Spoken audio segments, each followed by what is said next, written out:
What's up, everybody? This is day 2 recap of Grubby Streamer Invitational. After the amazing team event yesterday, we went into the one-on-one stages. If you missed day 1, we have a video recap up of that as well. And man, it was legendary. And day 2 was really great too.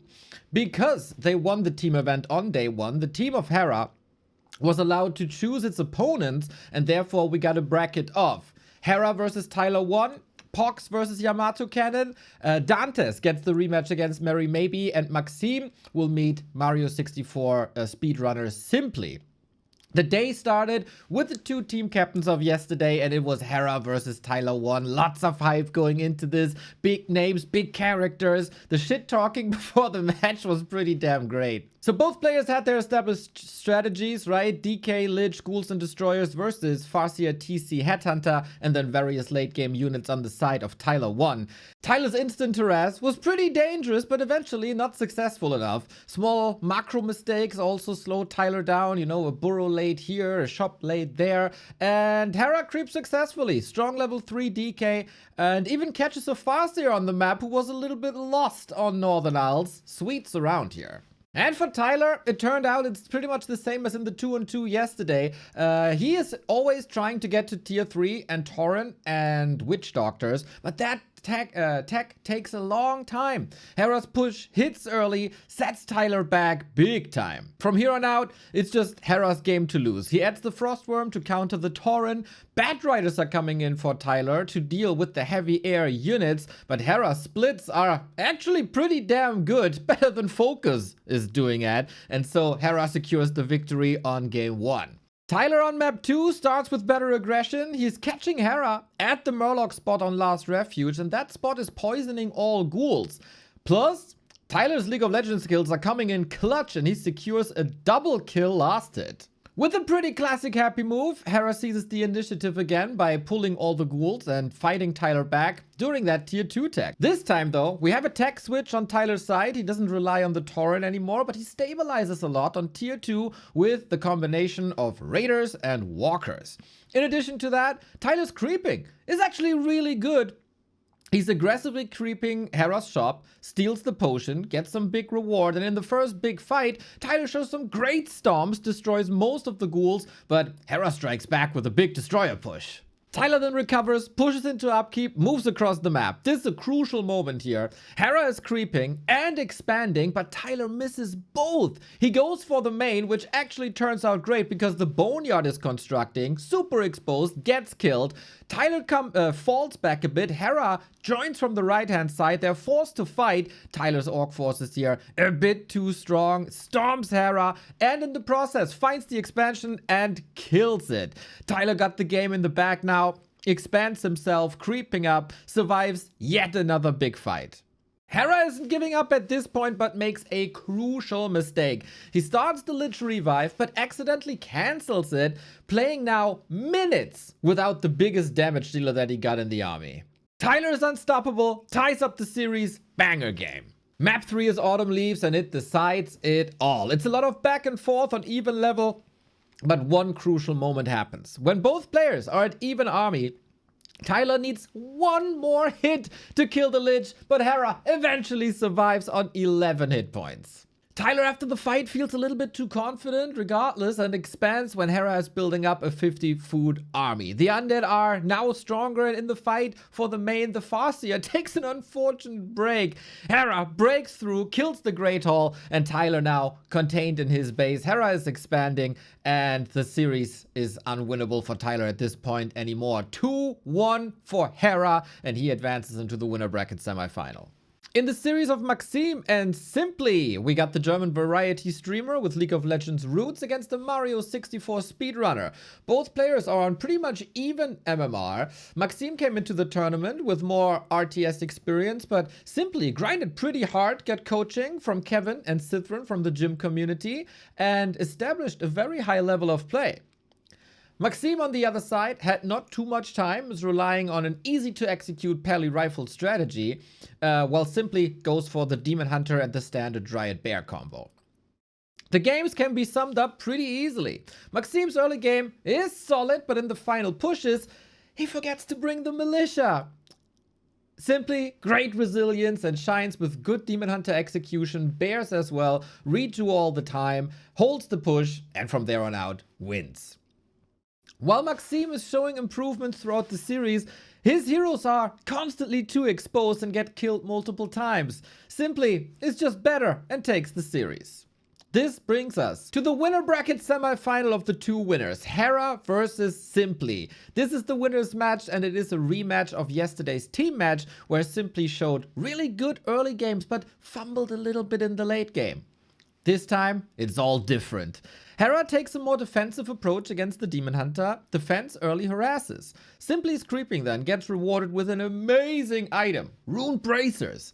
Hera loves to coil and Nova, but that item reduces the damage taken by 33%. Hera's first timing pushes go nowhere, and in multiple fights throughout the game, Hera's focus fire is a bit off. That is crucial versus Night Elf. Simply holds the ground. The bears fight the fiends, destroyers get targeted by dryads, and this is a crucial fight on both sides. Heavy losses. Hera gets a Naga kill, and that leaves Simply with only the DH. But this DH is getting solo experience now from that fight, from the red spot, and he's reaching a fast level 5. Incredible scene. Simply is playing really well now, expands himself. Hera is unable to recover from the big losses. A second metamorphosis seals the deal and Simply gives us a great pop-off.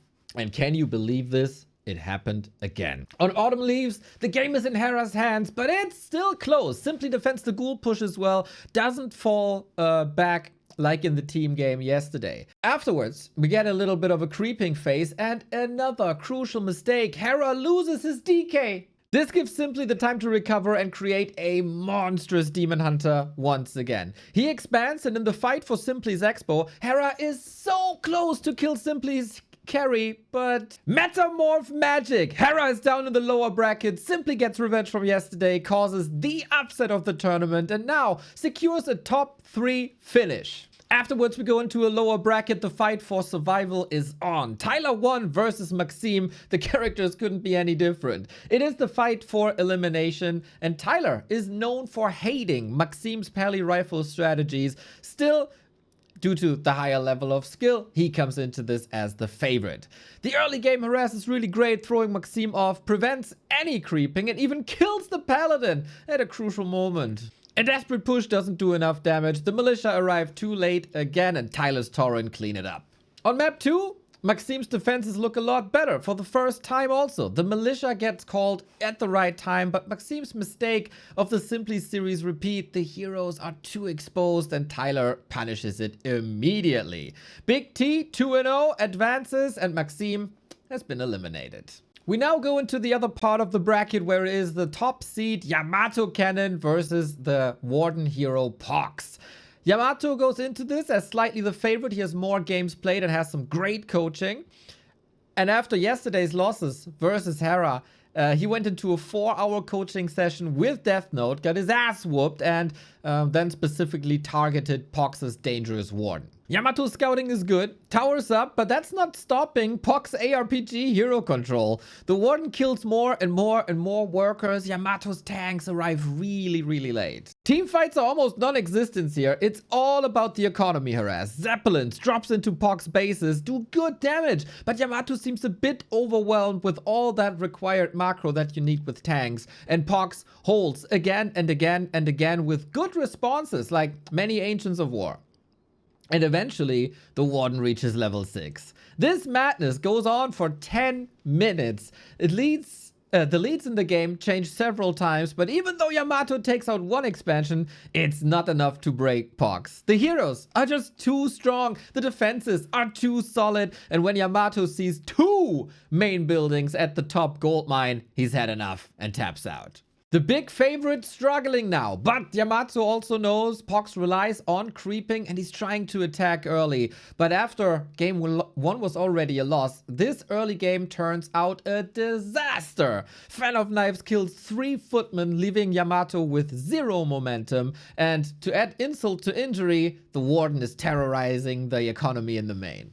This early game couldn't have gone better for Pox. He also fans mana items to power up the Warden even more, harass more, and Yamato is getting desperate, struggling to find solutions against Pox's amazing Warden control. But then late game, a strategic mistake happened for Pox. He decides to counter-expand instead of building an army while he's only at 40 food. Yamato, now reaping the rewards from 2 of the bases for a while, powers up, goes for 1 decisive push, and he gets a nice little shopping trip with 2 heal scrolls and Blizzard. Yamato ties it up, game 3. The new game plan works, away with the tanks, more to a rifle caster army. This time, Pox shows nerves in the game. An archer is getting killed during the initial creeping, and the struggle to finish that camp is real. Yamato then tries to harass again, can't find Pox on the map, so the Warden gets level 3 soon enough. Similar situation as in game 2, Yamato's expansion versus Pox Warden. On this map, you can't get a Shredder or a Zeppelin, so damage to lumber economy is crucial. The Warden player wants to use that for himself, but ironically, it's Pox who is lumber starved and his bears arrive very late. Then, the moment of the game. While 2 heal scrolls are available in the Goblin Merchant, Pox is going for 1 more creep jack instead of securing the scrolls for himself. In the process of this harass, the Warden is now too hurt to go to the uncrept shop, and both heal scrolls go to Yamato again. Pox's macro struggles are real now, lots of gold, no wood, the army is too small, the healing by Yamato is too much, and the top seed advances to the upper bracket final in a great series. We then have Dantes versus Mary Maybe. The first encounter of the 2 low MMR players yesterday was pure cinema. Today, we got the rematch. Mary got secret coaching from Kevin, and they crafted a new strategy. Bloodlusted Wyvern against Dantes' army that's mostly focused on ground control. Dantes plays a clean game, muscles up, builds a big army, and destroys Mary in the process. Game 2 then happens on Mary's favorite map, Hammerfall, and finally everything clicks. The creeping is good, the scouting is top, the Blade Master is an absolute beast. The macro is clean as well. While yesterday we were floating 3,000 gold, this time with the double beastery, we spent our gold well, and the Wyvern come up, the Bloodlust is there.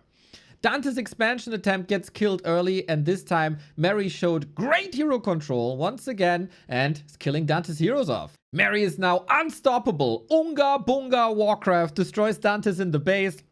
Mary wins her first map of the tournament, making Coach Kevin real proud. Game 3 is then unfortunately an absolute disaster. Dante switches it up, goes for early aggression with 3 ghouls, and this disrupts Mary's entire game. The peons aren't mining for minutes, leading to an 800 gold advantage for Dantes. He again builds a big army, and even when Mary tries to defend, her units get stuck. Dantes goes through 2-1.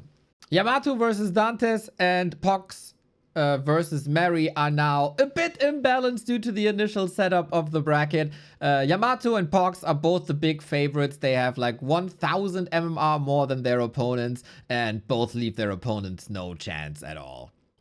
With these results, Maxim and Mary are eliminated. On the final day, Simply and Yamato is our winner bracket final, and in the lower bracket, we got the fight for survival between Tyler 1 and Dantes, as well as Hera and Pox. If you saw their match on the ladder, you know this will be an incredible fight. After seeing Yamato's great results with the Death Note coaching, Hera, after yesterday, is now getting the Death Note treatment as well. Okay, you gave me a lot of advice, all of it very, very good. I really appreciate your time. Do you have like one thing that I did well? Like one thing that I did well in the set?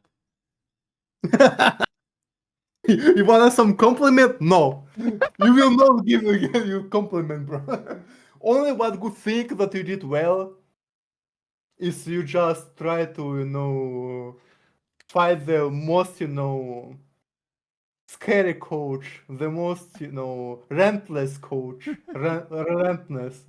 The only thing he did well is to be willing to receive the most relentless coaching from Death Note himself. Approaching Death Note was the one good thing he ever amounted to in his life, but everything else was deeply disappointing.